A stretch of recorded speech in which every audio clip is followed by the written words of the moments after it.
Hi friends, நம்ம இன்னைக்கு பார்க்க போற ஸ்டோரியோட தலைப்பு என்னன்னா கிதியோனும் இன்னொரு பேரும். கிதியோனும் இன்னொரு பேரும். இன்றைக்கான வேத வசனம், என்னை பலப்படுத்துகிற கிறிஸ்துவினாலே எல்லாவற்றையும் செய்ய எனக்கு பலனுண்டு. என்னை பலப்படுத்துகிற கிறிஸ்துவினாலே எல்லாவற்றையும் செய்ய எனக்கு பலனுண்டு. பிலிப்பியர் 4ஆம் அதிகாரம் 13ஆம் வாக்கியம். வாங்க ஸ்டோரிக்குள்ள போலாம். இஸ்ரவேல் மக்கள் உண்மையான தெய்வமான இயேசுப்பாவை மறந்துட்டு கல்லாலையும் மண்ணாலையும் பெரிய பெரிய சிலைய வணங்க ஆரம்பிச்சாங்க. அவங்க பெரிய தப்பு செய்ய ஆரம்பிச்சிட்டாங்க. அவங்களுக்கு பெரிய தண்டனையும் கிடைச்சிச்சு. அது என்ன தண்டனைனா, பக்கத்துல உள்ள ஊருக்காரங்க இஸ்ரவேல் மக்கள் அடிச்சு உதைச்சுன்னு துன்புறுத்தி தொல்லையா கொடுத்துட்டு இருந்தாங்க. அந்த பக்கத்து ஊருக்காரங்க பேர் என்னன்னு சொல்லிட்டா அமலேக்கியர் மீதியானியர். அந்த பக்கத்து ஊருக்காரங்க இஸ்ரவேல் மக்களோட வீட்டுல எல்லாம் தீ வச்சு எரிச்சு விட்டாங்க. இஸ்ரவேல் மக்களோட சாப்பாட்டெல்லாம் திருட்டிட்டு ஓடி போயிட்டாங்க. அதனால சில இஸ்ரவேல் மக்கள் மலையில கொகையில எல்லாம் பதுங்கி ஒளிஞ்சு வாழ ஆரம்பிச்சாங்க. இப்பந்தான் நம்மளோட கதையுடைய ஹீரோ கிதியோன் வராரு. அவரு சாப்பாட்டுக்கு தேவையான கோதுமை எல்லாத்தையும் அவங்களுக்கு கண்களுக்கு படாம பத்திரப்படுத்தி வைக்க கிதியோன் வேலை பார்த்துட்டு இருந்தாரு. அந்த நேரம் பரலோகத்துல இருந்து ஒரு ஏஞ்சல் வந்தாங்க.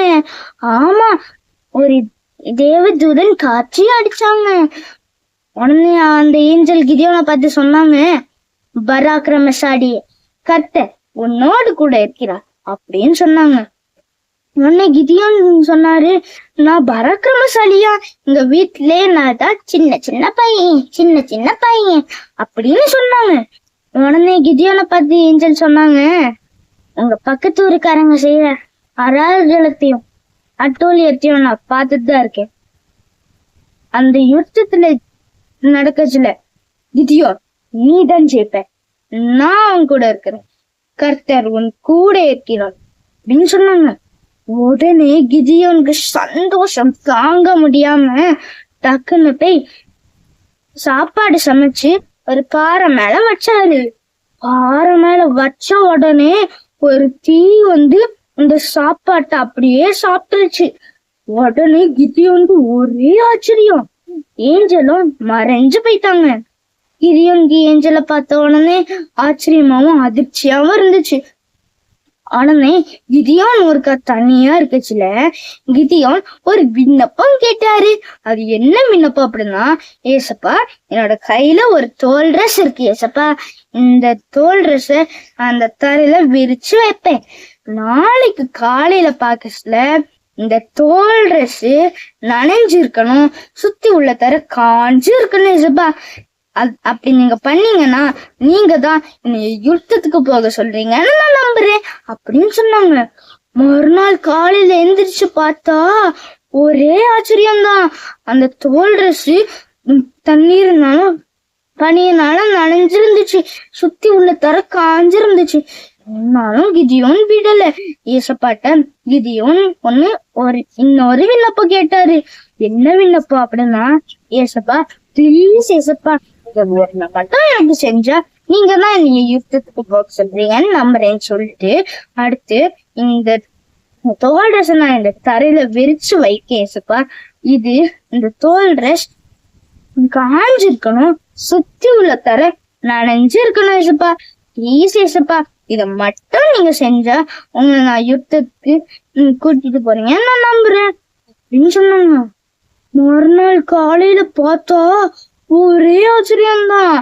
அதே கிதியோன் சொன்ன மாதிரியே நடந்துருந்துச்சு. உடனே கிதியோனுக்கு ஒரே ஆச்சரியம். சீக்கிரமா கிதியோன் கிளம்பி போனாரு. யுத்தத்துல பார்த்தா 32,000 பேரு யுத்தத்துக்கு வந்தாங்க. உடனே ஏசப்பா கிதியோன் சொன்னாங்க, 32,000 பேரு யுத்தத்துக்கு எண்ணிக்கை அதிகமா இருக்கு, யாருக்கெல்லாம் யுத்தத்துக்கு வர பயமா இருக்குன்னு சொல்றாங்களோ அவங்கள நான் வீட்டுக்கு அனுப்பிவிடு அப்படின்னு சொன்னாங்க. கிட்டத்தட்ட அப்படி சொன்ன உடனே கிட்டத்தட்ட 22,000 பேர் வீட்டுக்கு போயிட்டாங்க. அடுத்து இன்னும் மொத்தம் 10,000 பேர் தான் இருந்தாங்க. அடுத்து கிதியோனை பார்த்து அடுத்து ஏசப்பா சொன்னாங்க, இன்னும் அது குறையல அப்படின்னு சொல்லிட்டு தண்ணி குடிக்கிற இடத்துக்கு கூட்டிட்டு போ அப்படின்னு சொன்னாங்க. உடனே தண்ணி குடிக்கிற இடத்துக்கு கிதியோன் அந்த யுத்த வீரர்களை கூட்டிட்டு போனாங்க. உடனே ஏசப்பா சொன்னாங்க, யாரெல்லாம் படுத்து கிடந்து தண்ணி குடிக்கிறாங்களோ அவங்கள வீட்டுக்கு அனுப்பி விடு. யாரெல்லாம் முட்டி போட்டு நின்னுக்கிட்டு குடிக்கிறாங்களோ அவங்கள மட்டும் யுத்தத்துக்கு வைத்துக்கொள் அப்படின்னு சொன்னாங்க. கடைசியில பார்த்தா 300 பேர் தான் யுத்தத்துக்கு இருந்தாங்க. அடுத்து ஏசப்பா கிதியோனுக்கு ஒரு ஐடியா கொடுத்தாங்க. அது என்ன ஐடியான்னு பாக்கலாமா? வாங்க பாக்கலாம். கிதியோன் மலையோட உச்சியில 300 பேரையும் 3 டீமா பிரிச்சு மலையோட உச்சியில தனித்தனியா நிப்பாட்டி வச்சிருந்தாங்க. இந்த மலைக்கு கீழே யார் இருந்தாங்கன்னு தெரியுமா? டென்ட் போட்டு அந்த பக்கத்து ஊருக்காரங்க மீதியானியரும் அமலேக்கியரும் யுத்தம் பண்றதுக்காக பதுங்கி இருந்தாங்க. கிதியோனோட கையில என்ன இருந்துச்சுன்னு சொல்லிட்டா, டார்ச் லைட் இருந்துச்சு, எக்காலம் ட்ரம்பெட் இருந்துச்சு, வேற மண்பானை இருந்துச்சு. உன்னை கிதியோன் சொன்னாரு, எல்லாரும் மண்பானைய உடைச்சு எக்காலத்தை ஊதுங்க அப்படின்னு சொன்னாங்க. உடனே அந்த கிதியோனோட டீம் 300 பேரும் சேர்ந்து டக்குன்னு டீம் போட்டு பானைய உடைச்சாங்க. அடுத்து ட்ரம்பட்ட பப்பர பேம்ப அப்படின்னு ஊதுனாங்க. ஊதுன உடனே தூங்கிக்கிட்டு இருந்த மீதியானியர்கள் அமலேக்கியரும் பயந்து அடிச்சுக்கிட்டு எந்திரிச்சிட்டு பக்கத்துல உள்ள டென்ட்டுக்கு ஒரு டென்ட்டுக்கும் சண்டை போட்டு மல்லு கட்டி உருள ஆரம்பிச்சிட்டாங்க. அப்போ கிதியோனோட டீம் மலை உச்சியில இருந்து கீழே இறங்கி வந்து, எங்க கிட்டயா அனாஜனமும் அத்தியாம பண்றீங்க, எங்க கூட இன்னைக்கு ஏசப்பா இருக்காங்கடா, ஓடுங்கடான்னு ஓட விட்டாங்க. அன்னைக்கு யுத்தத்துல கிதியோனும் 300 பேரும் ஜெயிச்சாங்க. நம்ம இந்த ஸ்டோரியில இருந்து கற்றுக்கொள்கிற பாடம் என்னன்னா, நம்ம எப்பனாலும் ஏசப்பாட்ட நம்ம வெற்றிய கேட்கணும்.